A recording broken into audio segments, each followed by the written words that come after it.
ఇప్పుడు నీ కందిపప్పు కావాలని మనం వెళ్తాం, వాడు డబ్బులు ఇచ్చి కందిపప్పు తీసుకుంటాం, అంతే కదా. డబ్బులు ఇచ్చి డబ్బులు తీసుకుంటాం, ఉపయోగం ఏముంది? అతనికి డబ్బులు ఇచ్చి మనం ఏమైనా వస్తువు తీసుకుంటాం. అంటే అలాగే మనం దేవునికి మనం ఏదైతే మనం ఇచ్చుట ద్వారా మనకి ఏదైతే అవసరమో అది మనకి తిరిగి ఆయన మనకి ఇస్తాడు.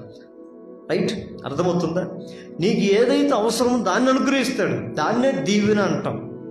అది ధనం కావచ్చు, సంపద కావచ్చు, ఐశ్వర్యం కావచ్చు, ఆరోగ్యం కావచ్చు, మరొకటి కావచ్చు, ఇంకొక గర్భఫలం కావచ్చు, ఇంకొకటి కావచ్చు, ఏదైనా కావచ్చు.